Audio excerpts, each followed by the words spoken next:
If we talk about some of the best sport/smartwatches, the Garmin Fenix 7 and the Galaxy Watch 4 comes to mind. Both watches definitely have the benefits, and today I will share with you my experience with both of them, and in which case I would go with the Fenix 7 and in which case I would go with the Galaxy Watch 4. If you're just looking for a decent watch to track your health stats and activities, I would definitely go with the Galaxy Watch 4, and it has several reasons, and the first and biggest reason is the price. The Fenix 7 comes in at the price of a minimum of 700 euros, which is way too expensive for such a little task, whereas the Galaxy Watch 4 comes in at the price of around 300 euros depending on which model you are choosing. The smaller active version will cost a little bit less, and the bigger classic version will cost you a little bit more. The next reason are the health features that are available on both watches, and you're not going to find any other health functions on the Fenix 7 than you have on the Galaxy Watch 4.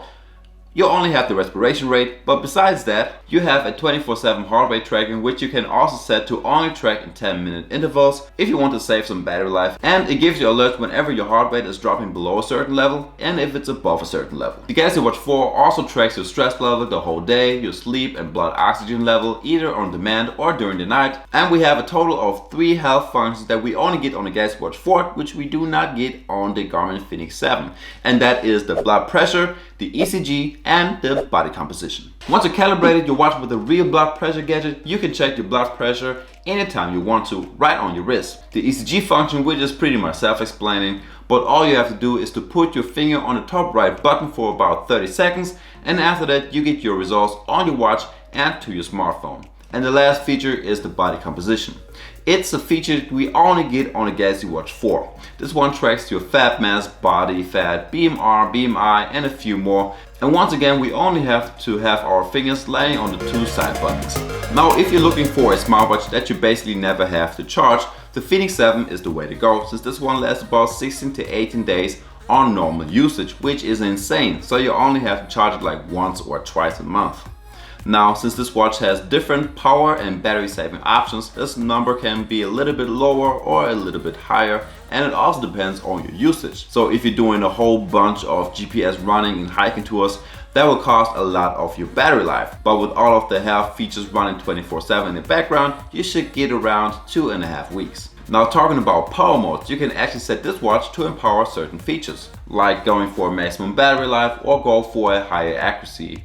Now, in the battery saving section, you have 2 different choices. You either toggle the status on or off to give you some extra days, or create your own battery saving option in which you can decide which features you want to have toggled on or off. Now, if you compare all of that to the Galaxy Watch 4, we are way better off, since this one only lasts about 2 days with all of the features running in the background and some workouts here and there with and without the GPS. Now, we do get a battery saving mode, but that only gives us another 2 hours at maximum. Next up, let's talk about notifications and the navigation on these 2 watches. Now, when we compare these two, they are very different. On the Galaxy Watch 4 Classic, you have a physical bezel with which you can scroll through your apps and messages, or you can swipe like usual. And on the Fenix 7, you can either use the 5 physical buttons on the side of the watch for navigation, or swipe on the screen once again. But when it comes to notifications, and especially replying to messages, the Galaxy Watch 4 is way better.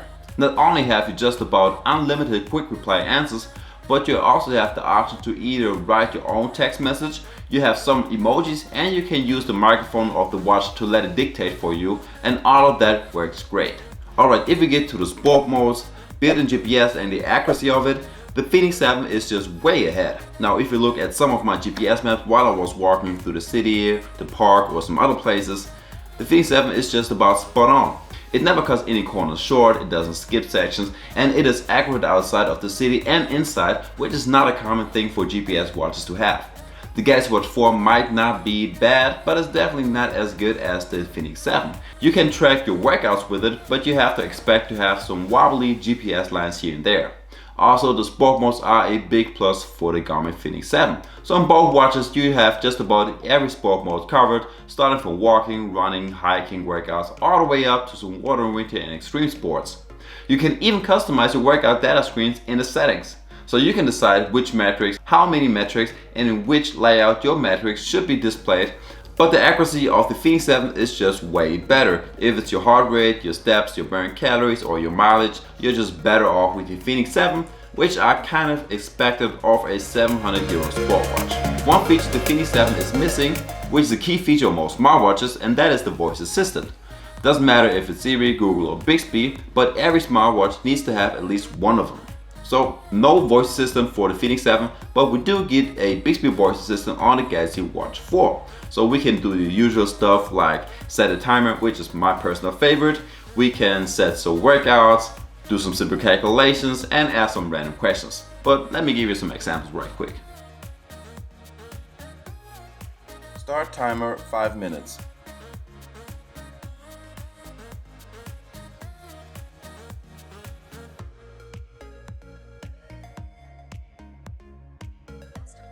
What is 17 times 17?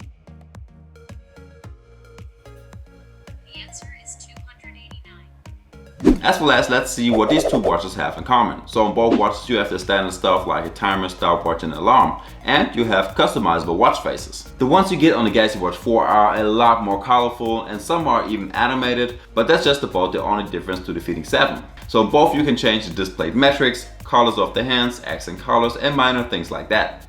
Also, both watches are able to download apps from the App Store. The Galaxy Watch 4 has the Google Play Store and the Fenix 7 has the Garmin Connect IQ Store. Both of them are very well equipped with lots of apps like watch face apps, sport apps or even music streaming apps like Spotify. So yes, you do have Spotify on both of these watches, so you can download music files right to your watch and listen to them offline, since you have more than enough internal storage on both of these watches. Just be aware that you need to have a Spotify premium account in order to do so, but that's just about it. So now you can download all of your favorite playlists, tracks and even podcasts right to your watch with just one little touch. Now if you sum that up and if you're looking for a very good smartwatch with some decent activity tracking, I would go with the Galaxy Watch 4. And if you're looking for a very good sport watch with decent smartwatch features, I would go with the Fenix 7.